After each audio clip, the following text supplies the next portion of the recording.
That's right, you're right here at Galaxy 107 FM, and I'm joined by what I think is a goddess of rock music coming out of New York. I got it right this time. New Jersey, in fact. Pleasant Point. We know where we're heading anyway. Good evening over there in New York. It is a pleasure to have Dawn Botti with me from the band New Day Dawn. Good evening to you.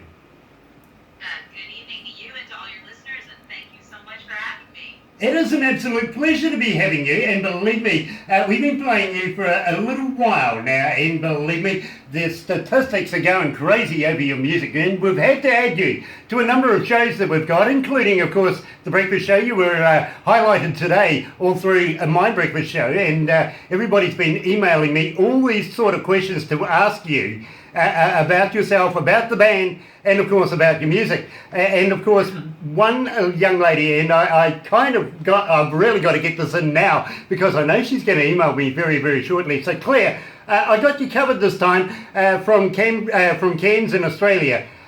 What's your marital status? My marital status is married. Actually married to the guy who plays drums for the band. His name's Gary, and we've been married for many years. I don't know if I should say how many, but actually, I'll tell you. Next year will be 25 years. So everyone says, "Oh, Dawn, you got married when you were 17," and I say, "Yeah, sure, close enough." Well, we were high school sweethearts, actually, and we met in a band. Back in the day, they needed a singer who knew how to sing high, like all the songs that were popular on the radio that guys were singing, but they were really high registers. And so they came to me and they said, you kind of have a rock voice. Can you sing some AC/DC and some Poison and Motley Crue for us? And I said, sure, I'll try. And the drummer of that band in high school was Gary. well, you know something? In life that I've found with bands from around the world, you just got to watch the drummer, don't you? He's always the mischievous one and runs away with the singer, and it's happened to a number of bands that I've known over the years. So congratulations. You know what? I think for us, it's been a good thing because as I get older, I think you find that as women get older, there are less and less of them in rock and roll because it's a tough life. You're on the road. It's hard to raise a family, and to try to juggle all those other things, whether it's marriage or family. I think being away from home, it gets tougher for women. And so because Gary and I are in the band together, it's a family affair, and it's been something that, the band is my family. I am with my family when I'm on the road with the band. So I haven't had to kind of choose, and that's made it a lot easier for me. Well, Dawn, I've also, this is a great place to be able to say, how about a shout out for your son? Yeah, my son Walker, he's 12 years old now, and he's a musician himself. He actually went on our first tour with us when we went to Oklahoma and played Rocklahoma in 2013. Well, not our first tour, but I mean our first sort of big, traveling for many weeks in a van. He came with us, and he loved it. He was the best little road warrior out of all of them. Everybody else is like, we gotta stop and go to the bathroom. And Walker's like, I can hold it for 8 hours. Let's go, Mom. Yeah, but he isn't drinking the same juice as everybody else. That's true. Believe me, what goes on the road stays on the road, right? Anyway, Dawn, let's fill our listeners in a little bit. In your band, of course, is yourself and Gary. PJ, he's the guitarist, and of course, Elo, is it Elo? E-L-O? Elo? Elo, okay. He plays bass. Now, how long have you had this particular band together? Because I know that you've had a band previous to this come into a little bit of difficulty there. I know the whole story, and then you haven't given up. You formed another band and went ahead and made such a success of yourself. So how long has this been together now? So this band, actually, we just recently had a lineup change, which you don't even know about, because it hasn't even made it yet to our new bio, but I'll take you through it. So the lineup you just mentioned had been with us for about, I think it's about 8 years, and just recently, PJ, our guitar player, did play on all those songs that you have there at the station. He recently got married, and he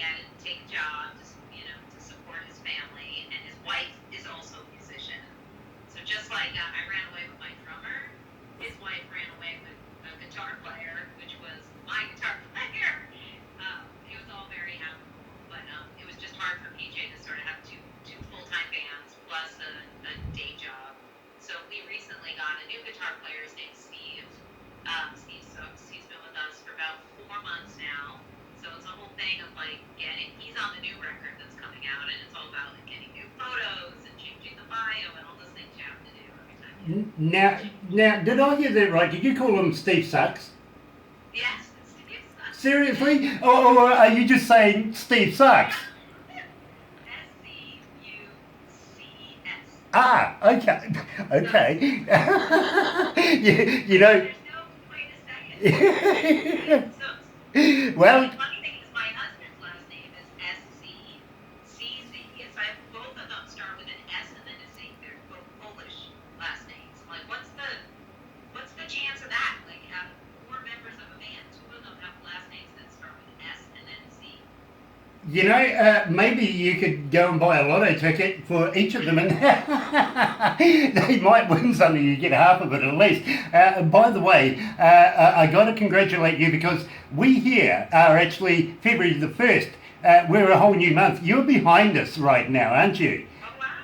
So what I was going to say to you is, on Saturday night, I'll get Barbara to send you the lotto tickets. You race down on Friday, go and get the lotto tickets, get a winning one, and we'll go halves. What do you reckon? I don't think it works that way. Good try though, wasn't it? A great try. Brilliant. Now at the same time, you have Body Parts Music, and that's your label. Now tell me a little bit about that. After many years of chasing the major labels, and we were really close. We had them with my old band Slush Puppy. We had them coming down to our shows in New York City and talking about signing us. But it's funny, at the time then it was like, well, she's too old. Like then they said I was too old, so they were looking at 17-year-olds and all this stuff. I just got really sick of trying to make my music and do it for somebody else and try to fit into the box that they wanted. So sort of around the same time, like beginning of this decade, when Facebook and iTunes and all this stuff was happening, it just seemed like a great time to go independent. And now I make music I hope people like, but it's not for anyone else but me and my fans, right? It's not about the record labels, and it's not about the business. And this is the thing that gives me that freedom to be able to do it that way. Very nice. Now the thing too is, since the multimedia explosion around the world, it has made things so much easier to be able to communicate and get together with artists and set things up around the world, much like what we're doing right now. And it is an absolute advantage for me. Unfortunately, you see, I get to look at you. Unfortunately, it's not so pretty on the way back, is it?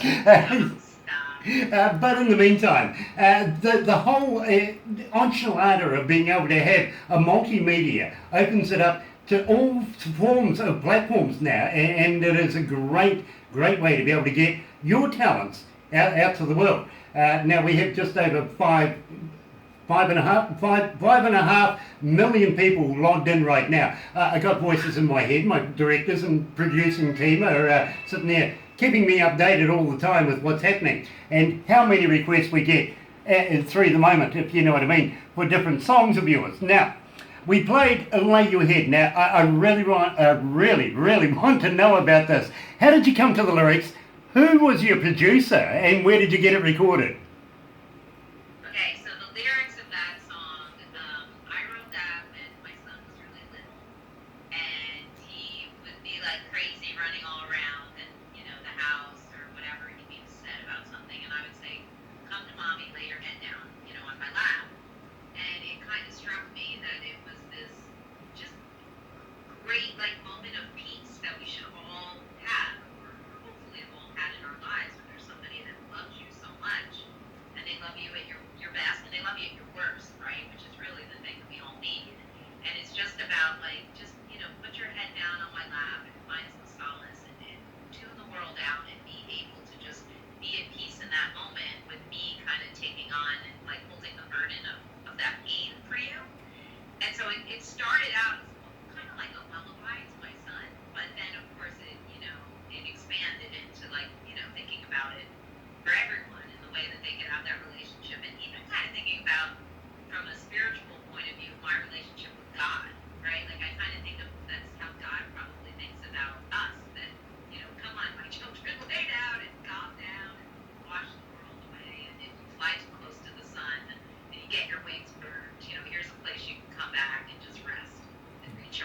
You know, that song. I fully get it. I really, really do. Now, the thing is, I got to be honest with you. I don't listen to music like a fan would listen to music. I listen to it like an engineer does. I break it down into its increments and work my way through it. And believe me, I can't fault your work. I really, really can't. Now, who was the producer of Lay Your Head? All right, so this is a cool story. So that song, there's a couple of my demos that a friend of mine took down to the guys in Three Doors Down, band Three Doors Down.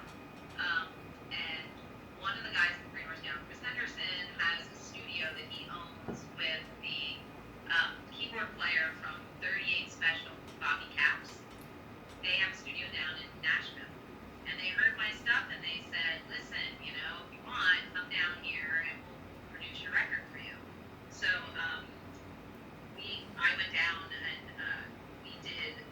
Chris Henderson produced that song. As we were working on the song, Bobby Caps kind of walked through the studio, and you know, I was pretty excited to meet Chris Henderson from Three Doors Down because I heard his stuff, you know, and grew up. But I literally grew up with 38 Special. They were like, you know, one of my all-time favorites back when I was a little girl. So to meet Bobby Caps, I was like completely starstruck, and he said, I love this song. Would you mind if I played some keyboards on it? And I said, like, I don't have any money, like, for free, you know, like, I can't pay you. He's like, no, it, you know, moved by the song. I said, okay. So if you listen in that song, it's kind of all in the background, but starting, like, at the last chorus of the song, you hear this whole keyboard part, and it is classic signature 38 Special. It sounds like the end of, like, Hold On Loosely or something. And, yeah, he laid that down for us. You know, I am so pleased you said that because I'm looking at the lineup of the band and where's the keyboards? Come on. I play keyboards. I do play keyboards. Not normally on stage. It's just too much for us to bring all that different equipment because I also play guitar. But I was like, Bob, don't do anything too complicated because I might have to reproduce the equipment live. But it was just, as he's playing it, I think he did it in one take. And there were just tears in my eyes because it was just so signature 38 Special. It was like, wow, this sounds exactly like if you were to picture 38 Special's keyboard player playing on your record. So it's pretty cool. Very, very cool, and a big shout out to Mr. Caps as well. Believe me, good work, well done. Now, at the same time, I got to ask you, at the moment, I presume over there, it's still winter time, and believe me, over here it's absolutely sweltering. It's hot, it's summertime, and we're actually expecting a bit of a storm coming in. But being winter over there, it would be an optimal time right now to get into the recording studio and do some new work. Is that what you're doing right now? Actually, we just finished. So yes, that's what we spent time on November, December, January. We just got the tracks back from the mastering house. It's going to be our third full-length EP or CD called Shine. It's New Day Dawn Shine, and it's got some great stuff on it. I'm going to make sure that I get you and your listeners some of those advanced tracks so that you can play them. One is available now.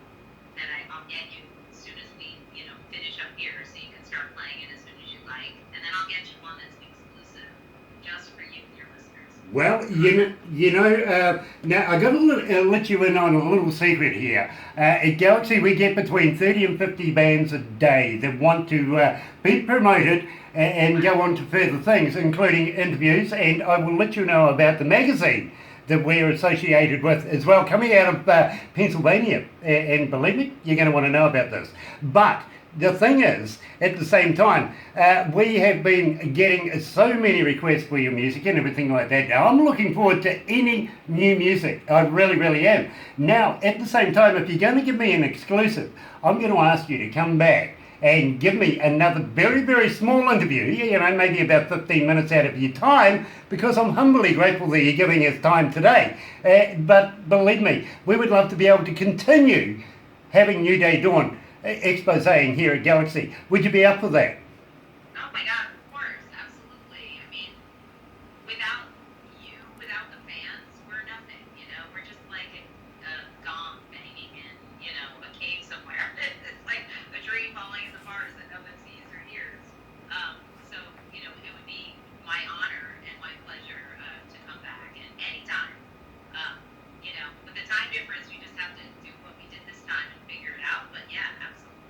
You know, Barbara is an absolute gem when it comes to putting this all together. She really, really is. Not only my PA, good friend as well. We kind of work well together too, by the way. But at the same time, she is an absolute needed commodity here at Galaxy, because believe me, the artists themselves, sometimes it's really, really difficult to be able to tee everything up. She's got it down pat. So whenever you feel like doing so, please keep in touch with Barbara, and she will be more than happy to be able to tee you in, to be able to get these interviews going. At the same time, smiling away right now. At the same time, I want to talk to you about the magazine that we are associated with. I don't know whether you've heard of them or not. Their name is Crank It Up Magazine, and they come out of Pennsylvania. About 2.5, almost 3 million subscribers in there. And don't be surprised if you get somebody from Crank It Up Magazine, get in touch with you and want to put in words that I can't put in words, literally. I can only talk, I can't write for quids, to be honest with you. So they're absolutely masterful at what they do. Inside Crank It Up Magazine, there's a number of tabs. You'll be able to have a little exploration in there, like many people do with our website. Now, in there's a thing called Indie Garage. Now, they've just finished filming, I think, 6 episodes as a pilot series for Fox Television. Estimated about 110 million people are going to be looking at this. And it's all of Galaxy's artists and a few others that they've thrown in as well, but primarily about our artists and everything like that. So as we go through the interview, and after we finish the interview, I'm just going to very, very quickly ask you to do a couple of very, very quick videos for us, you know, basically 15 seconds, no more than that, that we're going to put on our multimedias, and one also for Crank It Up Magazine, because we'll send it over to them. They'll put it on all of them medias as well, and it's all about exposure for not only the band, the artists and everything like that, but it's all about the music, and that's important not only to us, but to the world. And we want to be able to get your music out as much as possible, in as many ways as possible, because we believe in your music. We really, really do. We think you're going to be a superstar in the very near future. We really, really do. There you go. Well, I can be held accountable. He can't be. But anyway, now I want to also ask you about, now, whatever it takes. Where did you come up with the lines for this? Well, that's on. So in 2000, when the heck was it? 2012, 2011. I had, I've always had a day job to help fund my love of music. Unfortunately, or fortunately, however you want to look at it, I haven't been able to, make a living just off the music yet. And I think a lot of artists are in that mode. Back in the day, it was a little easier to do so, but now it's kind of feast or famine. You're either like an Uber superstar and getting 10 million streams a day on Spotify to make all of your little pennies, and then being able to tour, or you're kind of trying to make ends meet doing other things. So I had this job at a little company you may have heard of called NBC Universal, and I kind of got into a thing with my boss about she kind of asked me to make a choice between continuing to juggle my band and my work, and she basically told me she wanted me to give up the band, and that just wasn't something I was willing to do. And so that song, Whatever It Takes, is about doubling down on saying, I will continue to do whatever it takes to pursue my passion and to pursue my music. And when I sing it, live, I tell people in the audience, look, you only get one shot around this world, right? You get one life. You get one life to live. And the next thing you know, you're going to blink and you're going to be, too old to do anything anyway, right? You're going to look back on your life and no one's going to regret having worked harder and desk job, right? It's all going to be about what your passions were and did you pursue them. So you got to do whatever it takes to take advantage of that, and live your life the way that you want to live it. I admire that attitude. I really, really do.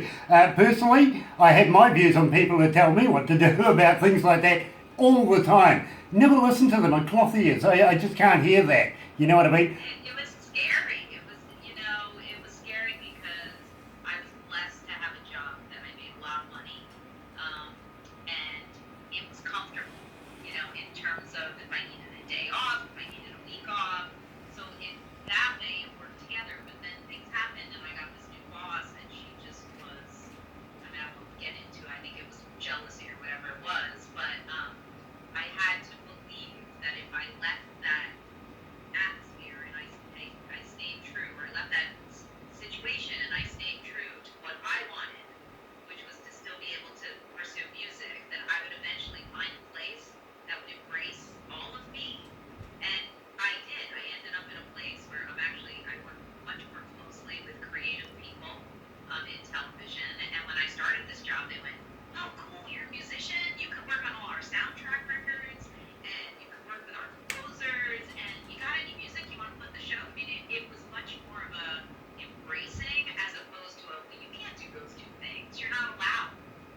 Very, very nice. But sometimes, you know, it just saves them doing all the hard work, that sort of stuff too. You know what I mean? I like to challenge my staff. You go out and find me the stuff. Don't you hum me off my stuff. You know what I mean? So, I fully see both sides of the silver lining right there. So, without further ado, you're right here at Galaxy 107 FM. I'm joined by Dawn, New Day Dawn, and whatever it takes. Let's get it underway.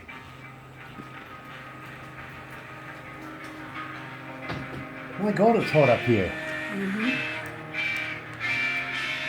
Are you comfortable, Dawn?